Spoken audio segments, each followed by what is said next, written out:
Está começando o programa Identidade X, para multiplicar os seus conhecimentos, sempre explorando uma nova visão sobre as manifestações culturais. O X da questão de hoje são as tribos urbanas. A nossa primeira pergunta seria: qual a melhor definição para uma tribo urbana? Bem, quem primeiro conceitua a tribo urbana é o sociólogo francês Michel Maffezoli. Entretanto, existem ambiguidades no uso do conceito de tribos urbanas, mas consiste basicamente no seguinte: são grupos jovens urbanos de sociabilidades com interesses comuns. As manifestações artísticas, elas têm um poder agregador, pode-se dizer assim. Isso a gente pode dizer que faz a diferença entre uma tribo urbana e uma pessoa comum? As manifestações artísticas são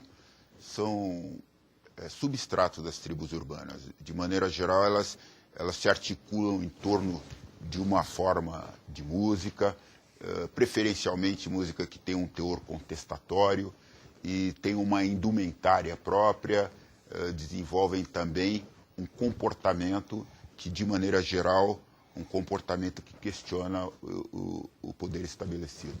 Esse é o fator primordial, é a escola, é o começo dessa busca de identidade, dessa separação em grupos específicos que virão a ser as tribos? Então, na escola existe um receio incrível de solidão, né?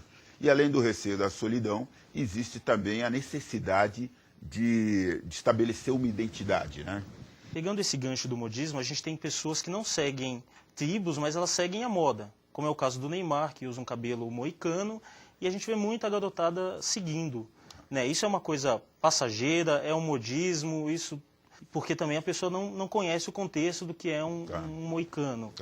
Como a gente vê uma situação dessa natureza? Então, o Neymar, muito embora ele se coloque na mídia, muitas vezes com atitudes eminentemente punks, ele não tem a menor ideia de que se trata, né? O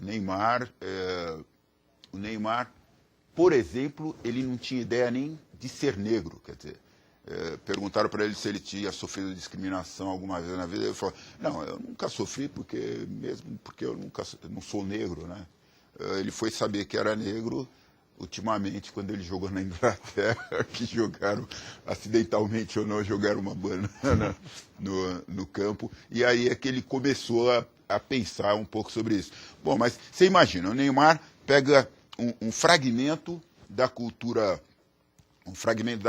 punk, que já foi resgatada de lá dos moicanos, da relação com guerra e tudo mais, e começa a usar.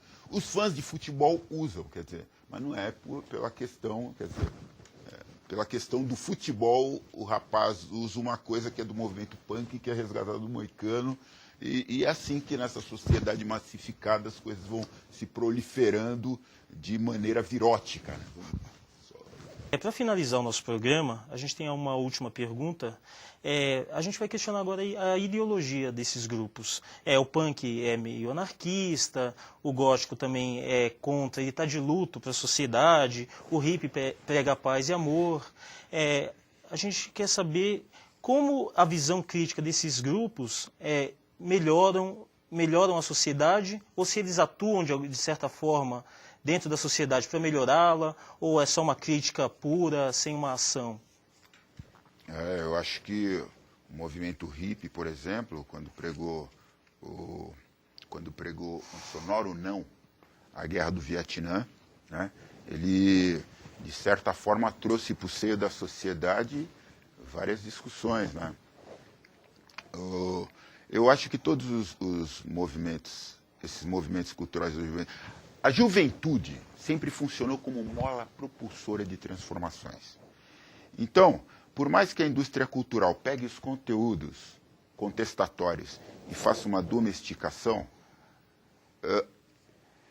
não existe um poder que seja monolítico. Para continuar dominando, o poder tem que, de certa forma, incorporar as reivindicações. Entrevistamos aqui o doutor em antropologia, João Lindolfo Filho, e chegamos ao final do programa Identidade X.